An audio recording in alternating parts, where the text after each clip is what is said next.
जय हिंद दोस्तों, वंदे मातरम। तो भाई पीएम मोदी ऑस्ट्रेलिया से वापस भारत आ चुके हैं। फिजी गए, पीएनजी गए, उसके बाद अब वो भारत आ चुके हैं। विदेशों में उनको काफ़ी सम्मान भी मिला, लेकिन भारत आते ही वो किसके ऊपर गरज गए, इसी बारे में हम लोग इस वीडियो में बात करने वाले हैं।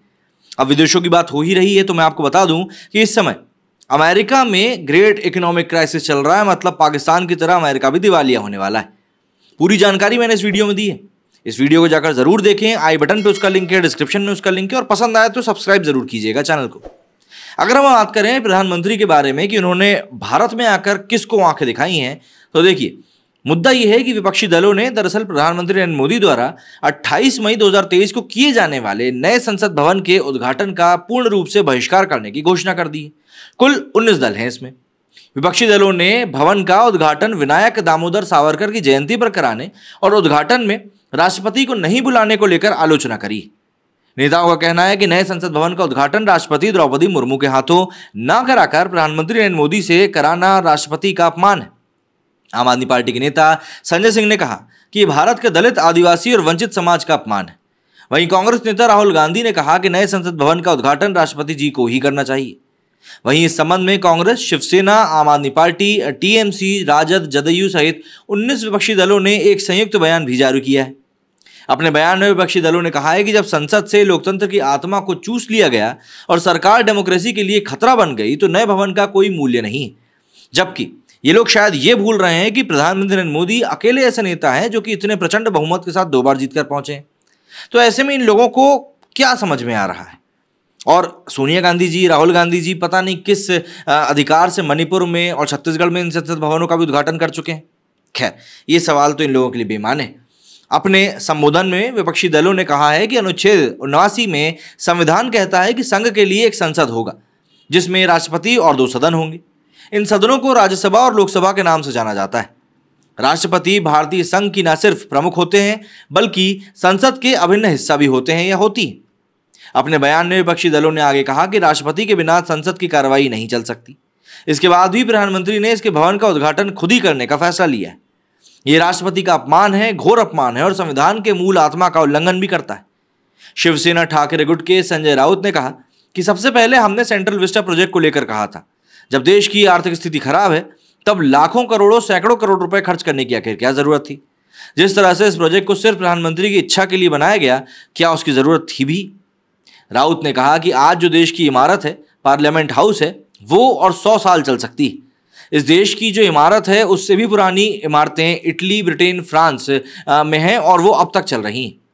इसको बनाने की इसलिए जरूरत पड़ी कि ये संसद भवन ऐतिहासिक है और इस ऐतिहासिक संसद भवन से ना आरएसएस और ना ही बीजेपी का कोई रिश्ता है।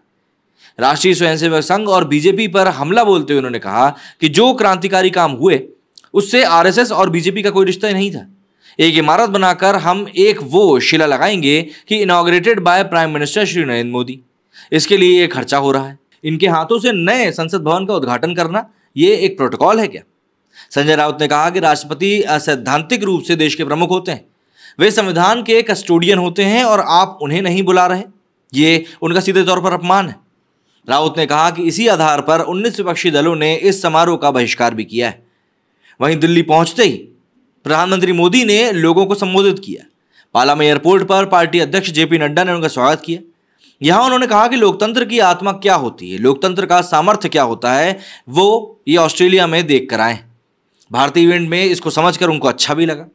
वे बोले कि ऑस्ट्रेलिया में भारतीय समुदाय के बीच जो समारोह हुआ उसमें वहां के पीएम, पूर्व पीएम, सत्ता पक्ष के सांसद और पूरा विपक्ष शामिल हुआ था।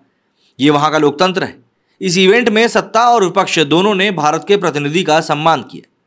दरअसल बुधवार को कांग्रेस समेत 19 दलों ने देश की नई पार्लियामेंट्री बिल्डिंग के उद्घाटन के बॉयकॉट का ऐलान किया।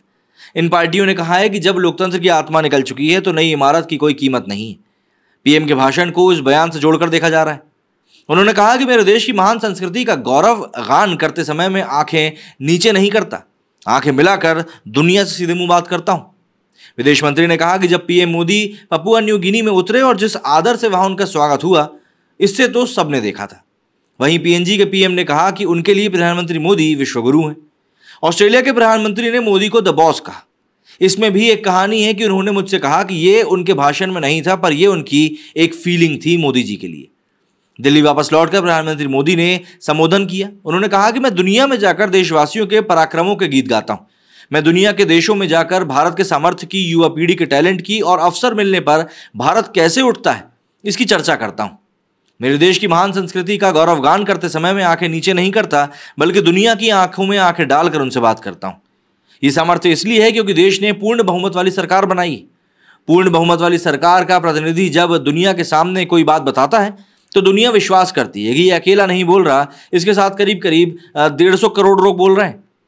आज यहां जो लोग उपस्थित हैं वो मोदी जी को प्यार करने वाले लोग नहीं हैं, ये मां भारती को प्यार करने वाले लोग हैं, ये हिंदुस्तान को प्यार करने वाले लोग हैं। और हिंदुस्तान का नाम रोशन होता है तो 140 करोड़ देशवासियों का जज्बा नई ऊंचाइयों को छू लेता है। मैंने इस दौर का अपना समय पूरी तरह से उपयोग किया है। 40 से अधिक महत्वपूर्ण लोगों के साथ मिलने का अवसर मिला। भारत में G20 की प्लानिंग का इतना प्रभाव है कि G7 समूह में मिलने वाले नेताओं ने बताया कि उन्हें भारत की ताकत की पहचान G20 में गए प्रतिनिधियों से मिली है। वे इससे अभिभूत हैं। इस पर किस भारतवासी को आखिर गर्व नहीं होगा। मैं आपसे ये भी कहूंगा कि हिंदुस्तान की संस्कृति, महान परंपरा के बारे में बोलते हुए कभी भी गुलामी वाली मानसिकता में डूब मत जाना। हिम्मत के साथ बोलिए, हिम्मत के साथ काम कीजिए। दुनिया सुनने को आतुर है। जब मैं ये कहता हूं कि हमारे तीर्थ क्षेत्रों पर हमला स्वीकार नहीं है तो दुनिया भी मेरे साथ इसको कहती है। भारतीय समुदाय के कार्यक्रम में ऑस्ट्रेलिया के पीएम का आना हम सभी के लिए गौरव की बात है। लेकिन इतना ही नहीं, उस समारोह में पूर्व प्रधानमंत्री भी थे, विपक्ष के सांसद भी थे, सत्ता पक्ष के सांसद भी थे। सबके सब मिलजुल कर भारतीय समुदाय के इस कार्यक्रम में शामिल हुए। ये यश मोदी का नहीं बल्कि हिंदुस्तान के पुरुषार्थ का है, 140 करोड़ हिंदुस्तानियों के जज्बे का है। जाहिर सी बात है, इसको देखकर कई लोगों को मिर्ची भी लगी है। लेकिन मोदी जी ने, मुझे ऐसा लगता है कि यहाँ पर व्यापक तौर पर अपने सभी जितने भी उनके प्रतिद्वंदी हैं उनको जवाब दे ही दिया है। क्या कहना है आप लोगों का, कमेंट करके जरूर बताइएगा। मेरे इस वीडियो में फिलहाल इतना ही। जय हिंद, जय भारत।